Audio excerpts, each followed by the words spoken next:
마가복음 3장 20절부터 35절까지 낭독하겠습니다. 집에 들어가시니 무리가 다시 모임으로 식사할 겨를도 없는지라. 예수의 친속들이 듣고 붙들러 나오니 이는 그가 미쳤다 함일러라. 예루살렘에서 내려온 서기관들은 저가 바알세불을 지폈다 하며 또 귀신의 왕을 힘입어 귀신을 쫓아낸다 하니 예수께서 저희를 불러다가 비유로 말씀하시되 사단이 어찌 사단을 쫓아낼 수 있느냐. 또 만일 나라가 스스로 분쟁하면 그 나라가 설 수 없고 만일 집이 스스로 분쟁하면 그 집이 설 수 없고 만일 사단이 자기를 거슬려 일어나 분쟁하면 설 수 없고 이에 망하느니라. 사람이 먼저 강한 자를 결박지 않고는 그 강한 자의 집에 들어가 세간을 늑달치 못하리니 결박한 후에야 그 집을 늑탈하리라.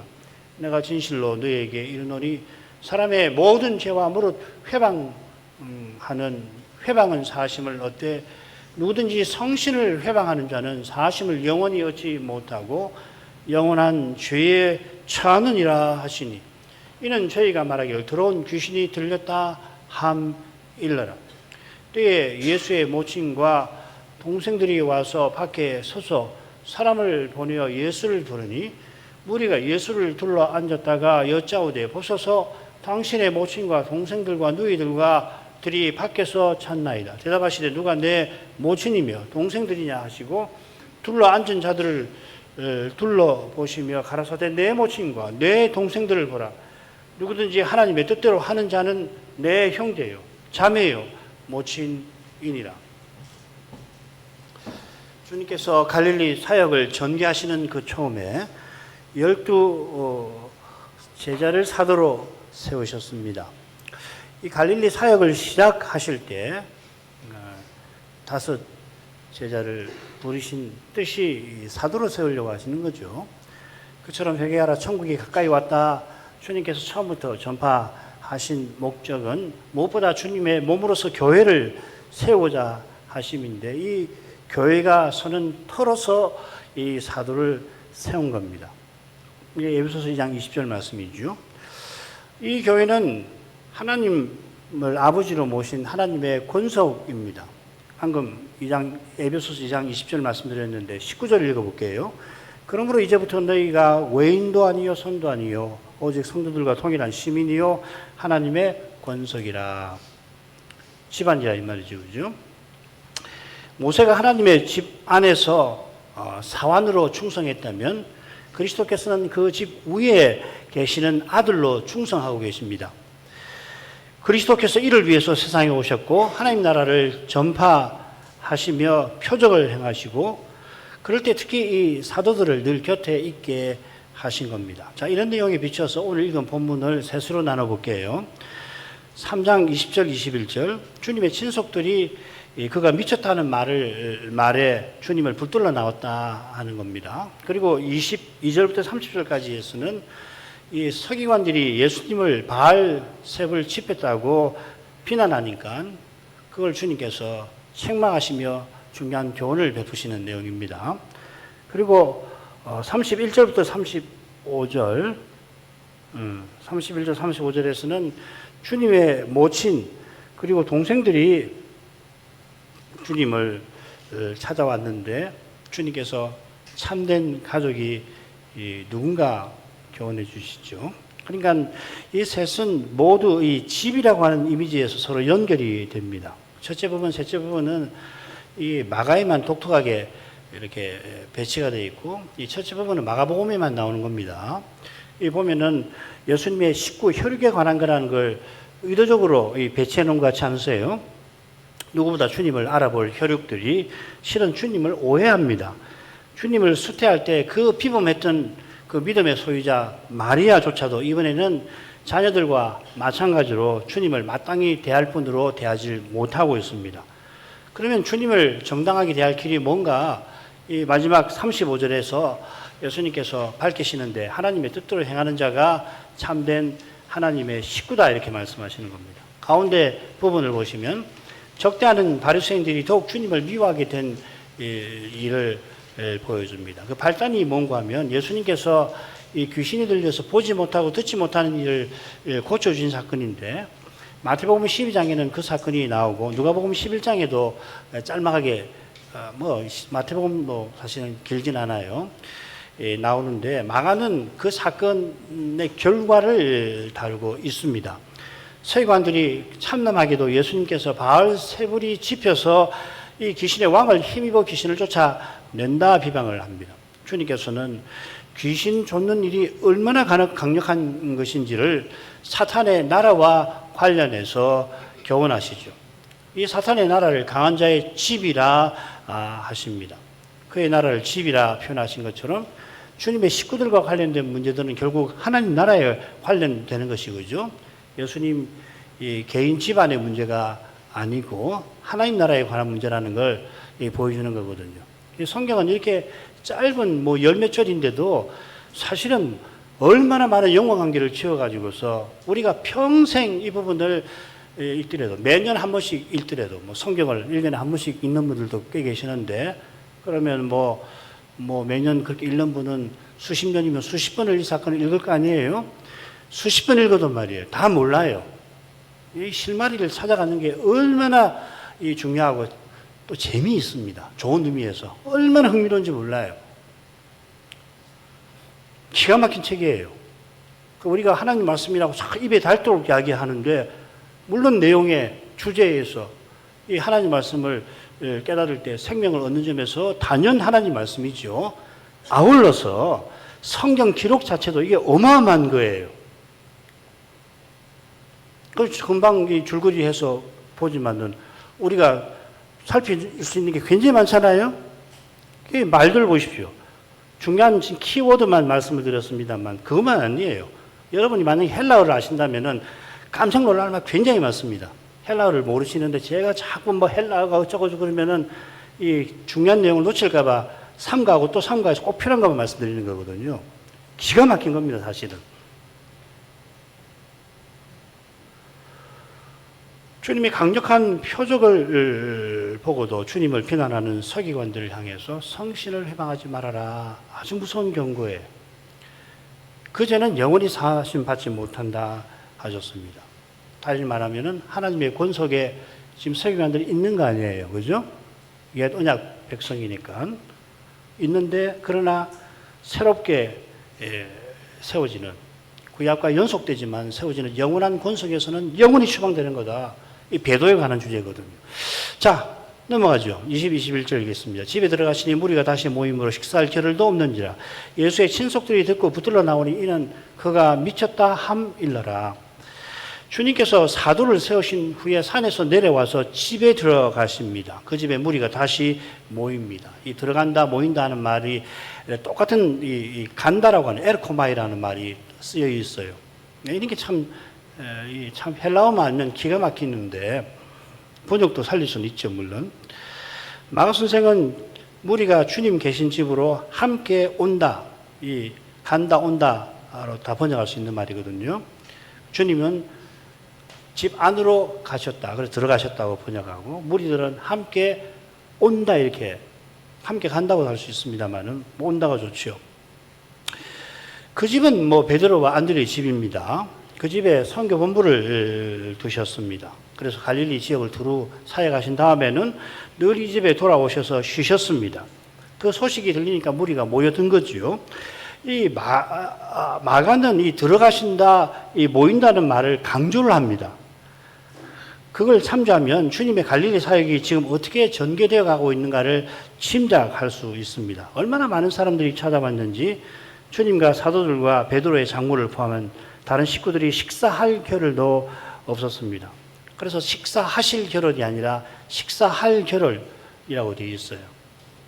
번역 참 잘했습니다. 전에 무리가 몰려들 때는 안식일인데, 그러니까 식사하실 겨를이라고 썼다고 한다면은 식사할 겨를하고는 분명히 다르잖아요. 그죠? 예, 다른 거예요. 식사할 겨를은 예수님 제자들, 장모들, 베드로의 아내, 아이들도 있으면 아이들까지를 다 포함하는 거고, 만약에 식사하시자고 한다면은 예수님이 식사하실 겨를이 없다는 이야기잖아요. 여러분 읽으실 때 어떻게 읽으셨어요? 예수님이 식사할 겨를이 없었다 그렇게 읽지 않으셨어요? 이해하지 않으셨어요?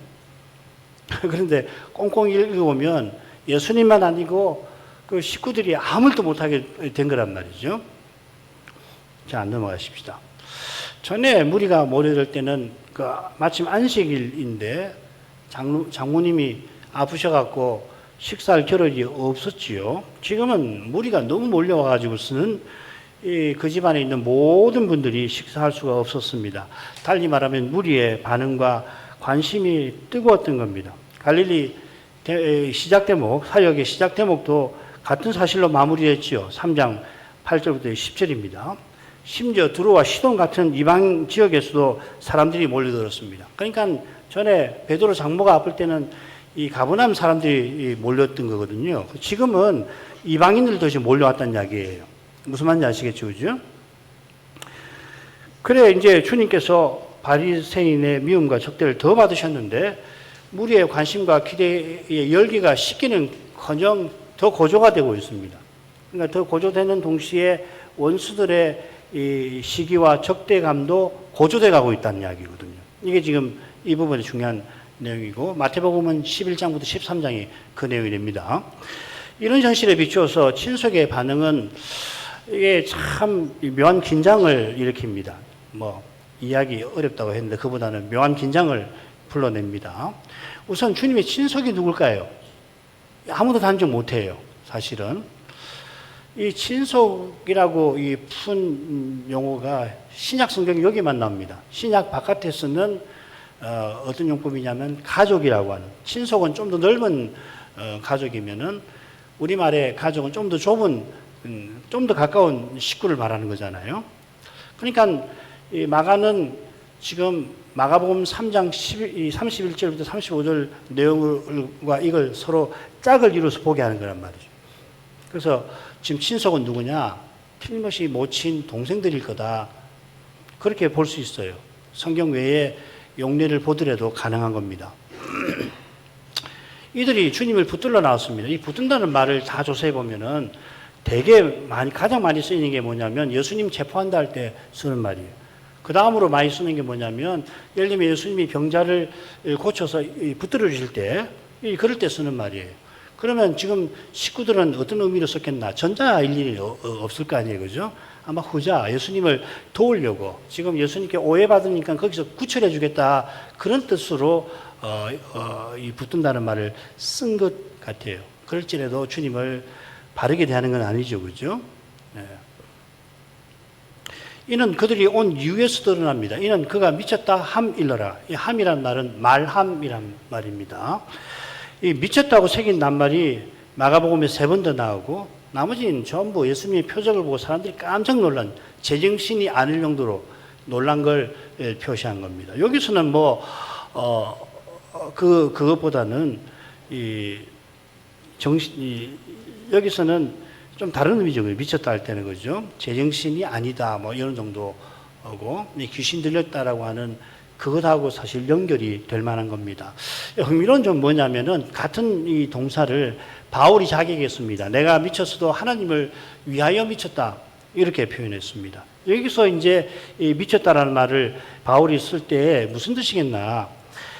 너무나 바울의 말과 행위가 비범한 데다가 다른 건 전혀 돌보지 않고 오직 그리스도만 전하니까 사람들이 바울을 미친 사람이다, 그리스도에게 미친 사람이다 라고 이야기했던 것 같아요. 그래, 내가 당신들 말하는 대로 미쳤다면 하나님 위해서 그런 거다, 그렇게 이야기하는 겁니다. 그러니까 자기가 완전히 사라진, 그리스도가 그 바울의 마음과 생각을 지배하고 있는 그 바울의 마음에는 그리스도만 가득한 상태를 미쳤다고 표현할 수 있거든요.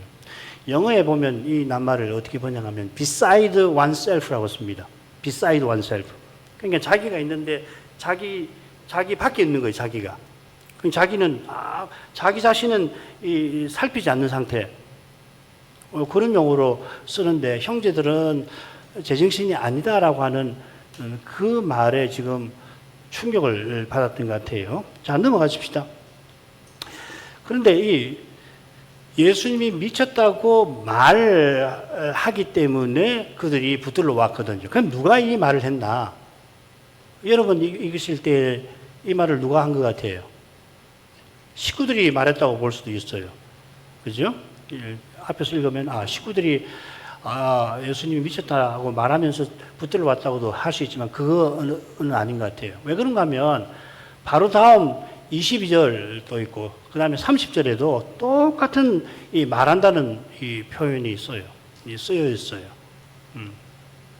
그게 이제 엘레곤이라는 말인데, 그러니까 이걸 붙어 읽으면은 지금 예수님이 미쳤다고 말하는 사람들이 누구냐면 이 바리새인들 같아요. 문맥도 그렇고요.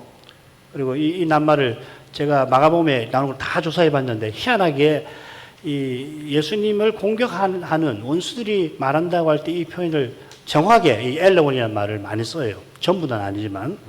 자, 그렇게 보시는 게 좋습니다. 넘어가죠. 그 다음으로 가겠습니다. 줄거리를 22절부터 30절까지인데 크게 셋으로 나눌 수 있습니다. 22절하고 30절이 거의 똑같아요. 사용된 용어도 비슷하고, 이 가운데 예수님께서 이 서기관들을 책망하시는 내용이 23절부터 29절인데, 그걸 오른쪽 보시면 23절 상반절은 도입구가 됩니다. 그리고 23절 하반절부터 29절을 셋으로 나눠볼 수가 있습니다. 23절부터 26절까지 사단이 사단을 대적하지 못하는 것, 이 비유입니다. 그리고 27절에서는 이 강한 자로서 주님이 그 강한 자 사탄의 집을 늑탈하실 것을 예고하시는 거거든요.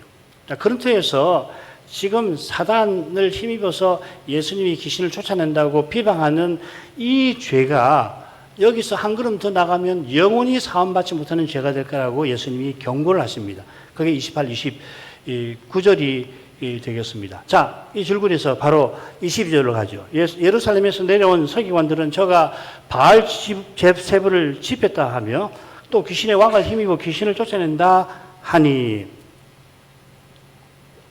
그리고 예루살렘에서 내려온 서기관들, 이 예수님에 관해서 말합니다. 이 말한다는 말 똑같습니다. 앞에서 말하는 것이 무슨 말을 했는지 그 내용도 비슷하죠. 예수님이 이 귀신 들렸다, 다른 말로 미쳤다, 이렇게 얘기하는 겁니다. 예루살렘에서 내려온이라고 한 것처럼 서기관이 예루살렘에만 있는 게 아닙니다. 갈릴리도 있어요. 그러니까 이들은 이 예루살렘 공회가 파송한 사람들입니다. 사건은 갈릴리 지역에서 벌어졌고 아마 가버나움 지역인 것 같아요. 지금 살피는 사건은 주님께서 귀신 들려 보지 못하고 듣지 못한 사람을 고쳐주신 것과 붙어 있습니다. 주님이 이 표적을 행하니까 보던 이들이 놀라가지고 이는 다윗의 자손이 아니냐, 다윗의 자손이라고 하지 않고요, 자손이 아니냐, 오실 메시아가 아니냐 합니다. 그러니까 이런 반응을 듣고는 탐탁지 못하다고 해서 바리새인들이 뭐라고 그러냐면 저가 귀신의 왕을 힘입어 귀신을 쫓아낸다고 비난을 합니다. 그러니까 이 공회가 보낸 서기관들 같습니다. 이들은 아마도 드로와 시돈 이방인까지 예수님께 몰려드는 이 현상을 심상치 않다고 본 공회가 파견한 인물들 같아요. 진상을 파악하라고 그러고, 뿐만 아니라 백성들이 예수님께 마음을 빼앗기지 않도록 대처하라는 임무도 받은 것 같습니다. 귀신 들린 사람을 고친 일로 백성들이 다윗의 자손, 메시아를 떠올리니까 그런 생각을 미연에 아예 차단하려고 참남하게도 바알세불을 집했다고 비난한 겁니다. 이들은 오실 메시아를 바라는 참된 믿음에 대적하고 있습니다. 주님과 세례 요한이 독사의 자식, 뱀의 자식이라 부르실 만하죠. 어떻게 이렇게 할 수 있습니까? 그런데 사람이 악한 마음을 사로잡히면 자기가 무슨 말 하는지도 모르고 점점 그렇게 되는 거라고요. 자, 그 다음 보십시오. 바알세불을 집했다 그랬잖아요. 우리말에 이 집했다, 우리는 이 샤머니즘 전통에 있어서 그런지 모르지만은 이 집했다라고 하는 아주 재미난 용어가 있습니다. 헬라어는 이거 아니에요.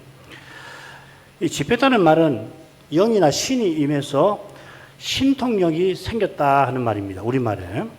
그러니까 바알세불을 집혔다, 바알세불이 임해서 그의 능력을 행사한다. 아주 좋은 번역이에요. 그러나 이 헬라어는 아주 간단합니다. 바알세불을 소유했다, 지녔다, 모셨다, 이렇게 번역할 수 있는 말입니다. 똑같은 말을 동사가 30절에 나오는데 거기는 들어온 귀신 하나가 들렸다, 이렇게 그들이 말해요. 그러니까 얼마나 이 사람 말에 모순이 있습니까? 큰 차이가 나죠. 처음에는 귀신의 왕이 들렸다. 왜 이렇게 말하냐면은 백성들이 그런 반응을 보이니까는 그걸 어떻게 막아보려고 오해하지 말고 그 귀신의 왕이 들린 사람이요. 그런 소리 어림없어. 그렇게 했다가 나중에 가고는 들어온 귀신 하나가 들렸다고 그렇게 말하는 거란 말이죠. 아시겠죠? 이렇게 사람들이 악해요. 어둠은 무서운 겁니다. 거짓은 무서운 거예요. 그러니까 앞에서 귀신의 왕 들렸다고 이야기하고 뛰어가지고 들어온 귀신 하나가 들렸다? 그게 말이 맞는 이야기예요. 왜 귀신의 왕 이야기하다가 들어온 귀신 하나가 들렸다고 이야기하나? 그 이유가 뭐겠어요? 중간에 예수님이 사태는 나라에 대해서 말씀하신 그걸 듣고서 마음이 싹 바뀐 거 아니에요, 그죠? 거짓말을 그냥 마음대로 해야 된다고요. 굉장히 흥미롭죠, 그죠? 이 기록이 너무하게 흥미롭습니다. 마가가 이 선거 보면 지금 시간이 뭐 이런 거 다 하려면 뭐 신학교 강의도 아니고 마태복음하고 누가복음을 이 사건을 읽어보세요. 12장과 11장이 나오는데 달라요. 예수님 말씀도 다릅니다.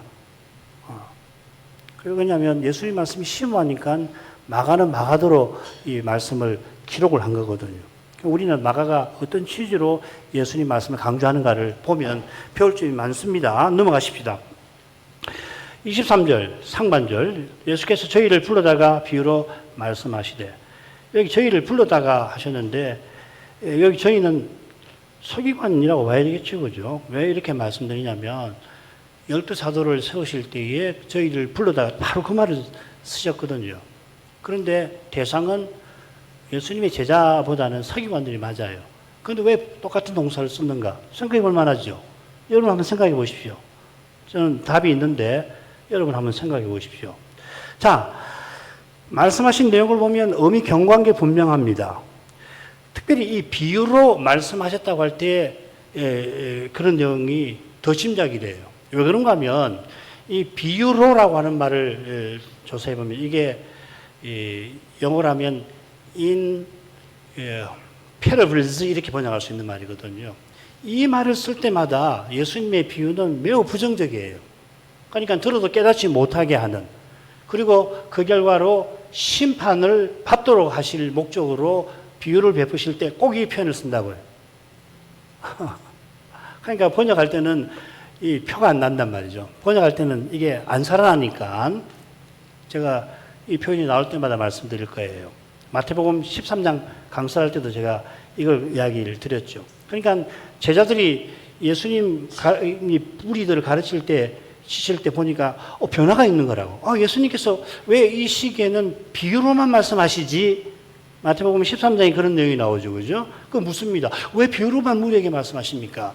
그러니까 예수님께서 너희에게는 천국 비밀을 아는 것이 허락되었지만 저희에게는 아니 되었다. 이사야의 예언을 내가 실현하려고 저희가 듣지만 깨닫지 못하게 하려고 천국의 교훈이 담긴 비유인데도 비유로만 말하는 것이다. 그렇게 마태복음 13장 이야기하시잖아요.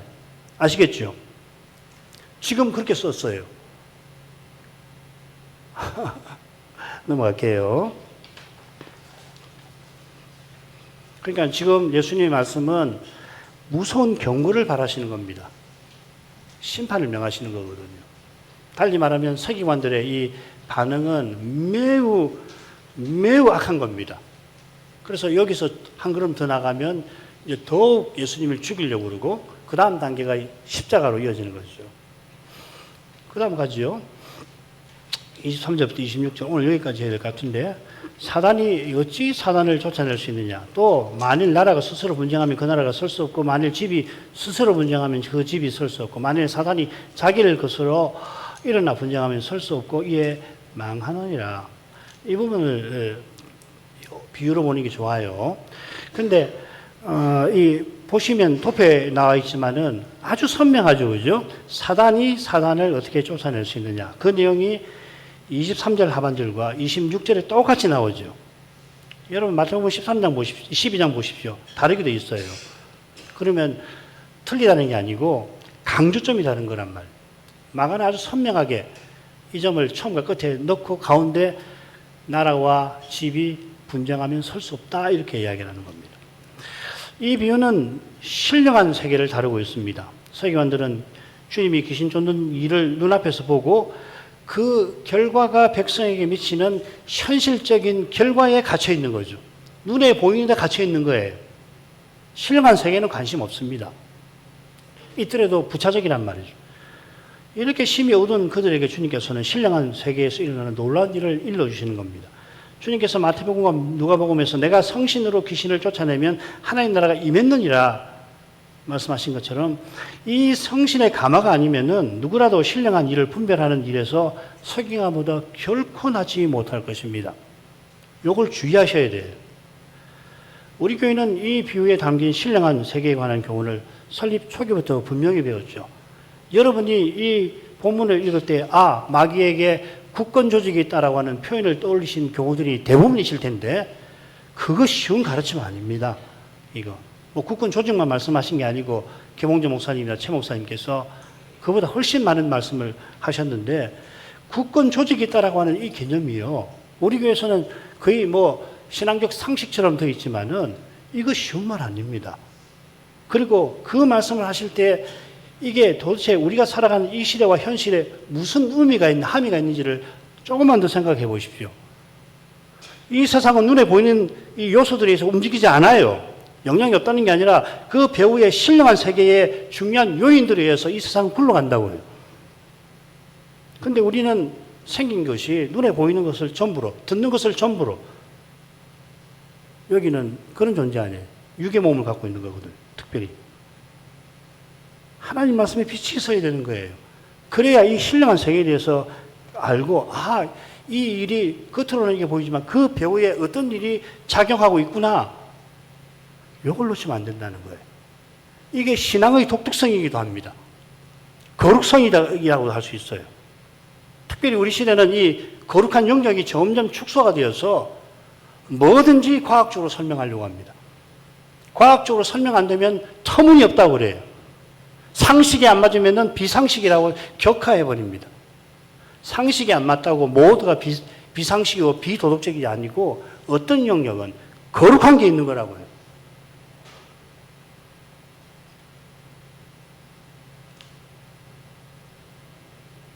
이 거룩한 세계, 신령한 세계를 알려면은 예배에서 거룩한 영광을 봐야 하는 겁니다. 안 그러면은 사람 별 수 없어요. 전에 영광을 뵙더라도 계속 뵙지 않으면은 영광을 전에 봐왔던 그 경험이 문제를 일으키는 거라고요. 넘어가죠. 마가 선생은 주님 비유에서 핵심이 무엇인지를 잘 지어가고 있습니다. 서기관들이 예수님을 비난하면서 바알세불을 힘입어 귀신을 쫓아냈다고 거짓되게 미련하게 주장했는데 주님께서는 그 미련한 주장에 담긴 신령한 내용을 명백히 지적하십니다. 그들의 주장대로 한다면은, 니네들 주장이라면 주님이 뭐라고 말씀하시냐면은, 그러면 사탄이 사탄을 쫓아낸 거 아니냐, 이렇게 말씀하시는 거예요. 이해가 되십니까? 그러니까 주님께서 이 표적 행하시는 것은 이게 굉장한 의미가 있다는 거예요. 하나에 들어온 귀신을 쫓아냈다고 우리는 말하지만 주님이 하신 일은 어마어마한 거라는 거예요.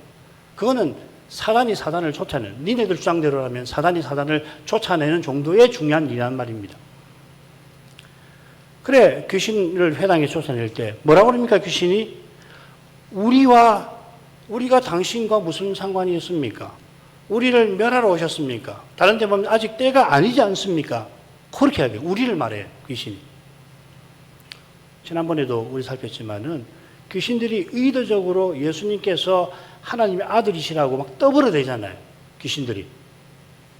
신령한 세계에 사탄의 지시가 있는 거라고요. 그 지시를 받아가지고서 예수님의 사역을 공개적으로 방해하려고 입을 맞추듯이 그렇게 회방을 하는 거란 말이죠. 그러니까 이 귀신의 우리 의식을 떠받치는 신령한 내용을 지금 주님께서 드러내시는 겁니다. 마귀의 조직이라는 게 그렇게 간단치 않다. 어마어마하다. 강력하다는 것입니다. 주님께서 귀신 들린 사람을 고쳐주신 그런 현상은 이스라엘만 있는 게 아닙니다. 고대 근동의 이 자료집을 보면 다른 나라에도 이런 현상들이 있어요. 우리나라도 있죠, 그죠? 우리나라도 무당이 귀신을 쫓아내는 일들이 뭐 영화로도 만들어지고 실제로 그런 일을 경험하실 수도 있을 겁니다. 그게 뭘까를 생각해 보십시오. 그게 얼마나 미혹하는 것인가를. 그게 그런 세계관에, 샤머니즘의 세계관에 접어들면은 주님 말씀 이해 못해요. 어마어마한 안매가 있는 거거든. 어둠이 있는 거거든요. 사탄이 가장 열심히 퍼뜨리는 거짓말이 뭔지 아시죠? 자기가 하나님과 동등된 능력을 가진 그런 절대자인 것처럼 우리들을 믿게 하는 거거든요. 어림없죠. 그렇게 거짓말을 잘해요. 귀신의 왕이 그 거짓말의 아비이잖아요. 거짓말쟁이라니까요. 그 거짓을 간파하지 못하면 그 샤머니즘 문화에 사는 우리들은 성경하고 다른가 이게 귀신은 죽은 사람의 영이 귀신이 되는가 보다 뭐 그런 식의 생각을 쉽게 하잖아요. 그런 세계관이 형성되어서 영화로도 만들어지고 할 만큼 사탄의 세계는 보통 세계가 아니라는 걸 지금 강조하시는 거라고요. 그렇게 단단한 조직을 갖춘 나라가 없을 정도라 그 말이거든요.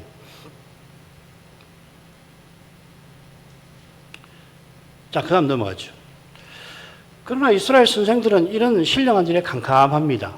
그러면 그들이 주장하는 대의가 이 사람들 눈에 그렇게 형편없는 거냐? 아닙니다. 당시 로마 제국에서 친송하는 이 집단이 서기관들이에요. 도덕적으로 탁월했고, 그래서 로마 당국에서는 다른 민족에게 주지 않은 특권도 유대인들에게 허락했습니다. 그런데 바로 이런 특권과 이 인정이 그들을 더욱 열방과 같아지게 한 거죠. 옛날 이스라엘이 왕을 구할 때 보였던 그 태도가 지금 서기관들에게 나타나는 거예요. 이게 바리새인의 누룩이라고 하는 겁니다. 지금 주류 기독교도 이 점에서 크게 다르지 않아요.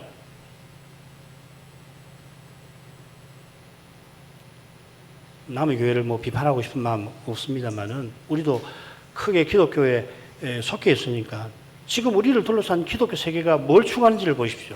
한국에서도 보시고 좀 눈을 넓혀서 세계에서 이루어지는 걸 보십시오. 현대 기독교는 뭘 추구합니까? 그렇게 추구하는 목표가 과연 우리 신앙의 독특성하고 얼마나 관계가 되어 있는 거예요? 우리는 어떻습니까? 도대체 기독교 신앙의 독특성은 뭡니까? 왜 예수 그리스도가 유일한 구주라고 우리는 고백하는 겁니까? 예수 그리스도께서 유일한 구주라고 말씀하실 때 그 구주이신 그분이 주시는 구원은 대체 뭡니까? 대체 뭐지요? 그게 사도가 경언하는 그런 내용입니까? 그 중에 가장 중요한 것 중 하나가 뭐냐면 그리스도는 다시 오신다는 거예요. 내가 속히 오리라.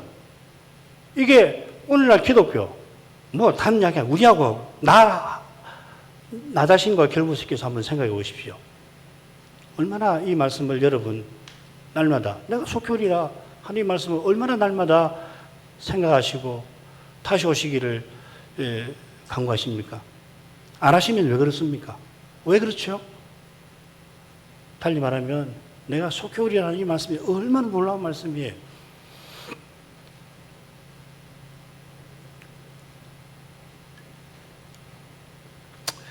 주님께서 나라와 집을 통해서 사단의 정체와 권세에 관해서 알리십니다. 사단은 세상 제국보다 강하고 견고한 나라를 다스립니다. 다니엘이 느부갓네살 꿈을 해석하면서 느부갓네살과 그의 나라를 동일시하죠. 왕은 그 근머리입니다. 왕의 후에 왕만 못한 나라가 일어날 것이요. 그러니까 느부갓네살이 곧 바벨로니아 자체라 하는 겁니다. 이는 왕이 그 나라를 상징한다는 정도의 말이 아니에요. 오늘날 입헌 군주제를 택한 영국 같은 데 왕이 있지만 상징적인 분이지요. 일본도 마찬가지고요. 반면에 느부갓네살은 다니엘의 이 교훈을 듣고도 두라 평지에 자기가 본 우상을 모두 금으로 세우고는 절대 권력을 추구하지 않습니까? 종교까지도 이용해서 권력을 추구하지 않습니까? 역사상 느부갓네살만큼 강력한 임금이 없을 정도인데 역사의 끝에 그보다 강한 임금이 등장할 겁니다. 느부갓네살은 그 무서운 왕을 가리키는 존재라고요. 적그리스도죠. 그야말로 이 적그리스도는 온 세상에 단일 정부를 세울 겁니다.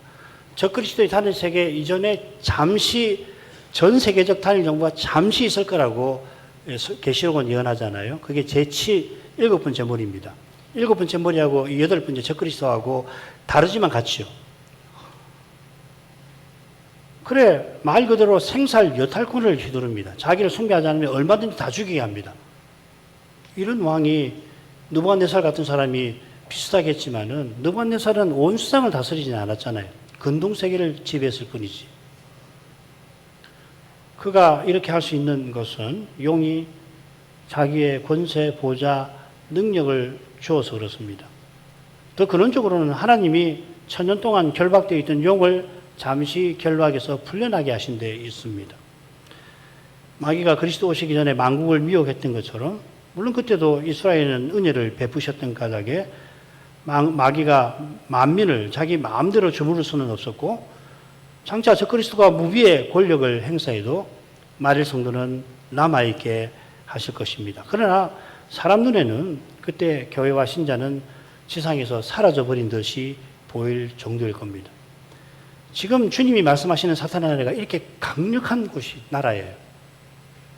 이 강력한 나라가 하나님의 통제하여서 이렇게 어느 정도 억제되어 있는 것이지 이 통제력을 잠시 줄이시면은 적그리스도의 시대가 온다는 거예요. 지금도 이 마귀의 권세는 그렇게 강력한 겁니다. 왜 그렇습니까? 이 힘의 근원이 죄와 죽음의 권세에서 나와서 그렇습니다. 이 권세는 거슬러 선악과를 먹지 말라, 먹는다는 정령 죽으리라는 하나님의 법에 근거하죠. 그게 고린도전서 15장 56절입니다. 사망에 쏘는 것은 죄요, 죄의 권능은 율법이니라. 주님이 이 세상 오신 것은 이 죄의 권세를 멸하려 하심입니다. 먼저는 죄의 책임을 십자가에서 대신 져주셨죠. 부활 후에는 우리와 함께 고난받아서 이 죄의 권세를 물리치고 계시는 것입니다. 믿어 죄 사함 받은 신자는 죽어도 삽니다. 나는 부활이요 생명이라 하셨으니까. 죄 짓는 일을 그치게 하려고 신자도 죽게 하시고 죽어 영원한 생명을 하늘에서 영원히 풍성히 더 누립니다. 지금 주님께서 귀신을 쫓아내시는 이적은 십자가와 부활을 가리키고 궁극적으로 재림을 가리키는 것입니다. 그래서 표입니다. 재림까지 사단은 죄와 사망의 권세를 이용해서 세상 임금 노릇할 것입니다. 자기 권세가 아니라 찬탈한 권세인데 결국 주님 하나님께서 허용하신 그 권세인데 자기 권세처럼 마구 부리죠. 이게 사단이 늘 성부를 위조하려고 하는 것하고 관계됐습니다. 그래서 자기가 하나님인 것처럼 거짓말을 퍼뜨리는 거죠. 이게 계시록을 보는 중요한 관점이죠. 그래서 적그리스도는 그리스도를, 성자를, 거짓 선자는 성신을 위조하는 것입니다.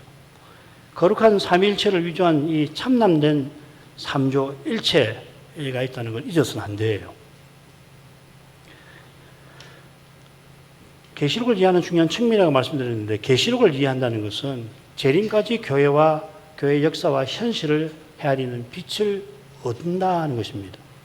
하나님께서 마귀를 천년 결박하기의 목적이 복음이 모든 민족에게 전파되게 하시는 데 있습니다만은 결박된 마귀가 아무 일도 하지 않는 게 아니라 심지어 복음이 널리 전파되는 끝에 지금 세계적 배도를 일으키고 있습니다. 주님께서 일찍이 버가모 교회 사자에게 편지하면서 사단의 위가 있는 곳에 네가 있다, 살고 있다고 하셨죠. 주님이 부활하신 이유니까 사단이 결박되어 있는데도 그의 보좌가 버가모 교회와 관련된 영역, 그 지역인지 그건 잘 모르겠어요. 있다 말씀하셨습니다. 그렇다면 우리 시대에 사단의 위는 어디 있는 겁니까? 사단은 지금 뭘 하고 있습니까? 이런 질문을 주님의 교회는 물어야 하는 거 아닙니까? 하나님 말씀에서 이런 답을 찾아야 찾기를 구하고 누가 가르치면은 달려가서라도 배워야 하는 거 아니에요? 그런데 어떻습니까? 눈앞에 일어나는 일이 일비하기 쉬운 우리 인생이 그렇게 되면 이 시대를 강타하는 어둠을 더욱 빠지지 않겠습니까? 얼마나 주의해야 되겠습니까? 요컨대 나라와 집이 스스로 분쟁하면 설 수 없다 하신 것은 사단의 국권 조직이 어느 세상 나라보다 견고하다고 강조하신 것입니다. 사단이 역사 내내 악한 욕심을 얼마나 강교하고 집요하고 치밀하게 이루고 있음을 가르쳐 주십니다. 그걸 잘 보여주는 것이 역사 시초부터 발생한 배도일 거고, 이 배도는 적그리스도의 강포와 음녀 바벨론의 미혹에서 크게 달할 것입니다. 베드로는 그리스도를 믿노라 하는 교회와 교인이 그리스도를 부정하고 대적하는 일을 가리킵니다. 그 일에 앞장서는 이가 뱀의 후손, 그 악한 자의 아들들입니다. 지금 서기관들이 바로 그런 나쁜 짓을 하고 있는 것입니다. 언약 백성의 선생이지만은 주님의 사도 중에서도 그 악한 자의 아들, 충직한 아들이 하나 나오죠. 가룟 유다입니다. 서기관의 주장대로 사단이 자기와 분쟁하면 설 수 없고 망합니다만은 오히려 서기관들은 사단의 주구가 되어 있습니다. 사단은 그런 식으로 망하지 않죠. 하나님이 그를 멸하시려고 친히 사람이 되셨습니다. 사람 되셔서 그 권세의 근원을 허물어 버리려고 십자가를 지셨습니다. 모든 율법을 순종해서 이 죄의 책임을 짊어지시는 거잖아요. 십자가에서 하나님의 지혜와 능력이 드러납니다. 부활하신 주님께서 죄와 죽음의 권세를 허물고 계시고 장차 오셔서 사단과 두 짐승을 불못에 던지실 것입니다. 이런 내용을 우리가 27절에서도 살필 수가 있겠습니다. 기도하십시다.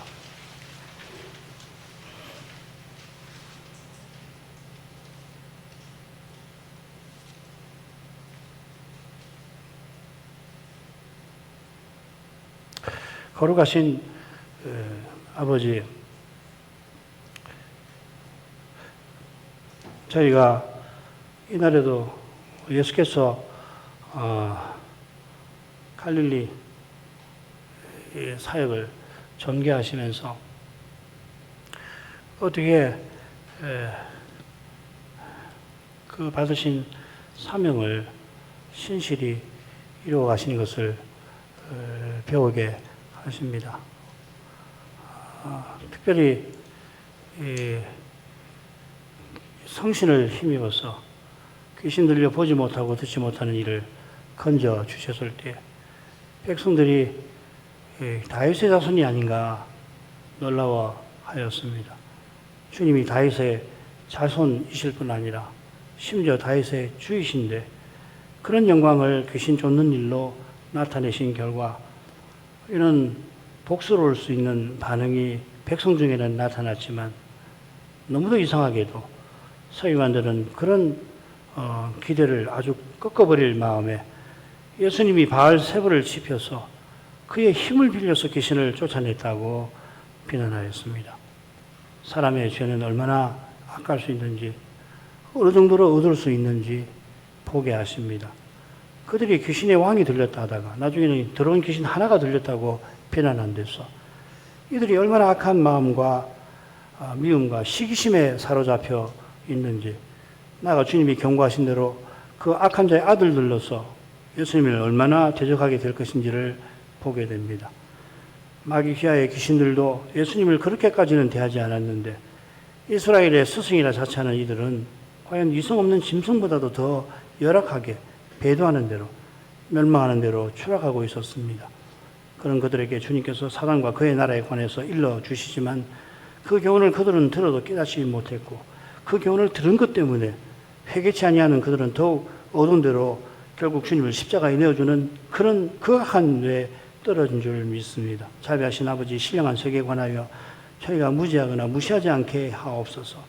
그 길은 주의 거룩한 영광을 늘 뵙는 데서만 열리겠사오니 이 시대의 신령한 세계에서 무슨 일이 일어나는지 저희가 매우 편협하고 저희가 여러모로 부족이 많은 자들이지만 그래도 관심을 기울이고 말씀의 빛에서 바른 통찰을 받아나갈 심정은 꼭 품게 해 주십시오.